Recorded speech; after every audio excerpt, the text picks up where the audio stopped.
Kir Ianulea by Ion Luca Caragiale. Published in 1907.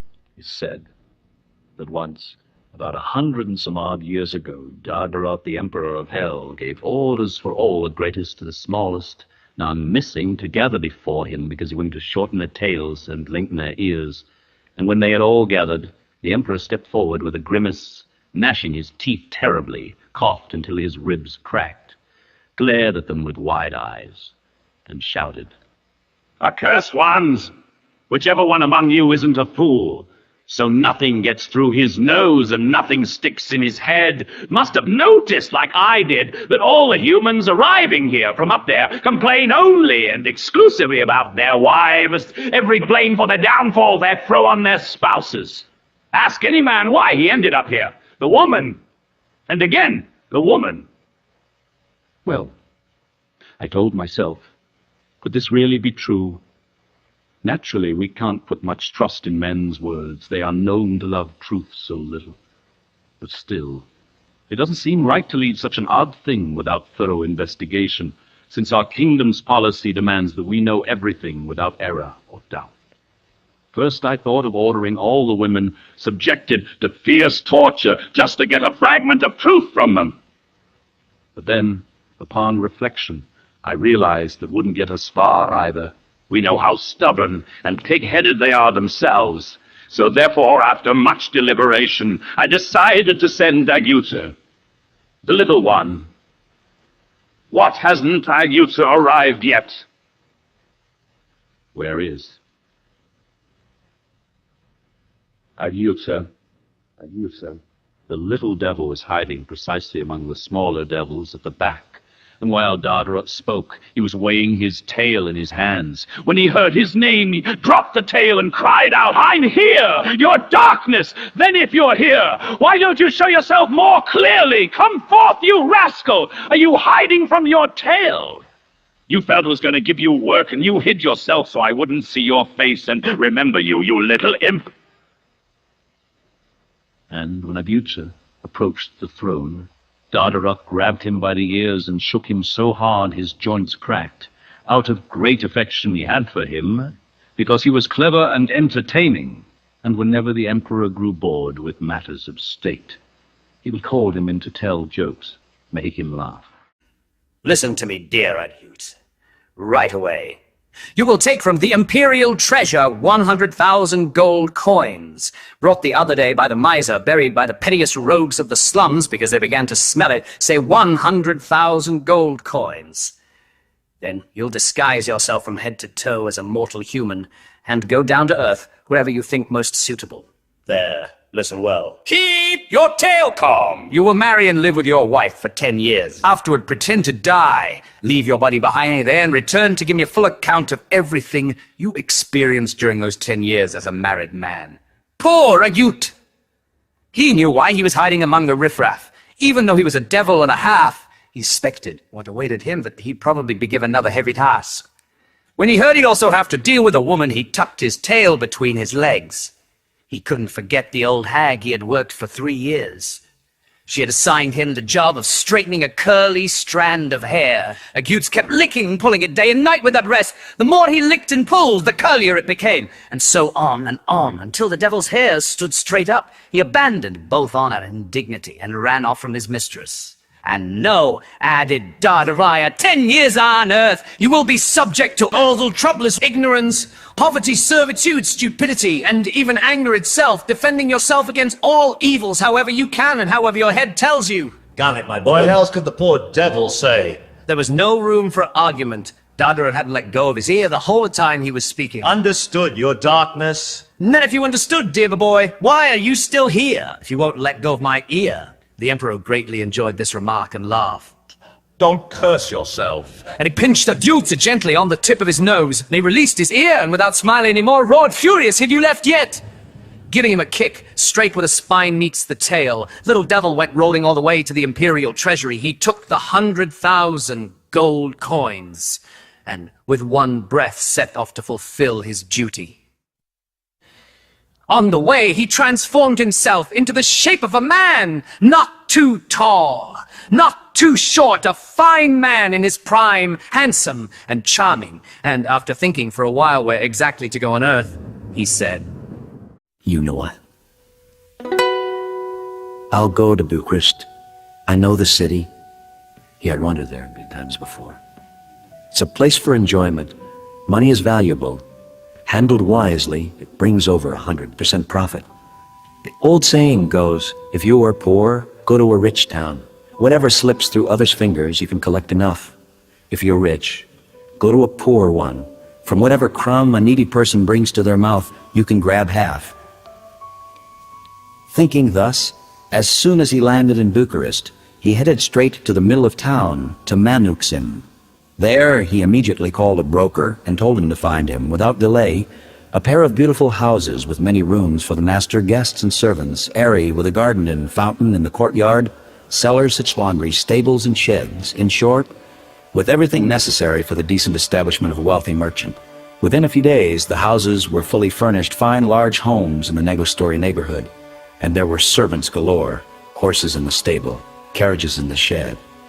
The master of the house, knowing the sins of men, especially of women, who would surely question him, one after another, to discover his purpose, who he was, where he came from, what he lived on, what he sought there, and countless other things, he summoned the elderly housekeeper, a painted and gilded old woman, whom he placed in charge of the servants to hold the keys and manage everything, and invited her to sit on the rug, while he reclined on the divan, smoking his pipe, beginning to speak as follows. Look here, dear Mrs. Marduava. My name, as I've already told you, is Kir Ianulea. I come originally from the region around Santa Gertrude. My parents, humble folk, made ends meet running a small olive business. When I turned 7 years old, my parents got the urge to go on pilgrimage. And so after gathering some cash, they took me along, and we rode mules all the way to the port of Thessaloniki. There, we boarded a large ship waiting with sails raised for the wind to begin its journey south toward Jaffa. Not long passed. The awaited wind blew, the sails swelled, and we set off. 3 days under sun and 3 nights under moonlight, we sailed straight ahead without trouble.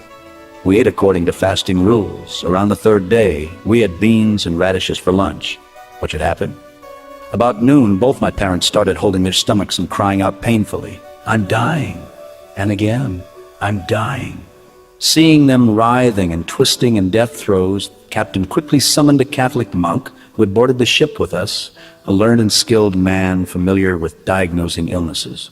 Before he arrived, the sick began to turn blue and barely managed to say what they had eaten, beans and radishes. The monk asked again, Understandable, my sons, but you must tell me, did you eat beans and radishes, or radishes and beans? And my mother replied with a faint voice, Radishes and beans. Then it's not good, said the monk. He ordered them to be rubbed on the belly with rough cloths, but rubbing didn't help until they peeled the skin. But by the time the moon rose, first my father and then my mother gave up their souls. I, a child, what could I do? I clung crying to Captain and the monk and overheard them talking like this. The captain said, Father, if it's Kara, I am ruined. 40 days I won't be allowed into port, my goods will rot, and I'll end up poor.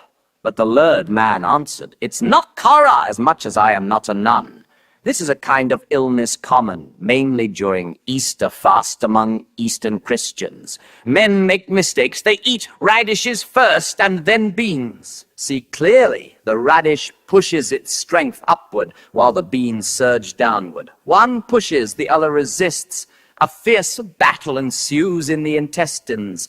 Twists upon twists until the bowels burst. The man dies from herduchorismus, as Greeks call this misfortune. But is there no cure? None at all, don't worry. They wrapped my poor parents nicely in clean sheets, lit candles at their heads. Another Greek priest chanted prayers for them, and in the morning, when the sun appeared above the waves, eternal rest to their memory. 1, 2, 3, they threw them into the depths. Seeing me cry, the captain took pity and took me on as an apprentice, at first a servant, later an assistant, then finally a companion. Oh dear, Mrs. Marguala, you can't imagine the many hardships I endured, the curses, insults, and beatings I swallowed. How often I nearly perished in storms, how often circumstances deceived me, and people tricked me, especially after I alone captained a ship and entered trade on my own with no other master or companion than my luck. You can't imagine how I escaped once with my life practically naked, after sailing 7 months across the seas, when just entering Constantinople, my ship caught fire, loaded with tin and amber, worth over 2,000 pounds, which I bought with pepper and dried figs for no more than 300. You can't imagine all the trials I've faced, wandering so far across seas and lands, dealing with beasts and even worse, with people. Enough to say that slowly but surely I saved up decently, reaching a fairly good status suited to me. I learned while traveling the world the noble manners. I know several foreign languages. In fact, regarding Romanian, I can proudly say I know it thoroughly. Although by birth I am Albanian and never had much schooling. To be honest, I claim no equal among Romanians, however educated they may be. I especially enjoy the language and people here.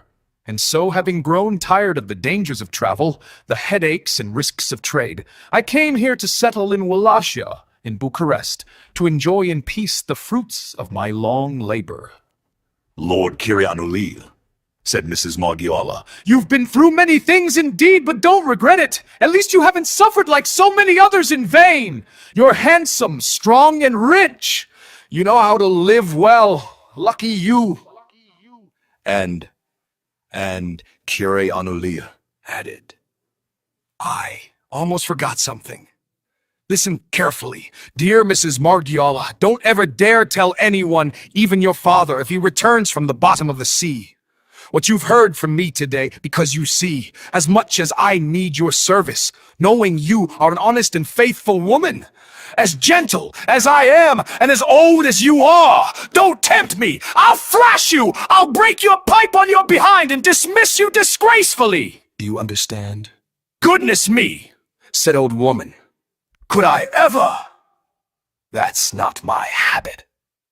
In my life, I've never eaten chicken feet.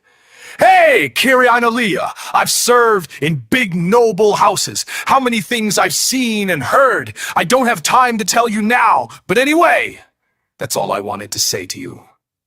You're cursed. Finished. Kill me, said the housekeeper, and without further ado, she stood up from the rug and hurried away with the keys to her duties. By evening, everyone in the house knew. Within 2 days, the entire neighborhood. Within a week, the whole town. Everyone knew Kir Ianulea's story better than he himself did. The ship burned 3 times. The lost amber amounted to 20,000 pounds. And since then, during Lent, no one eats. No one.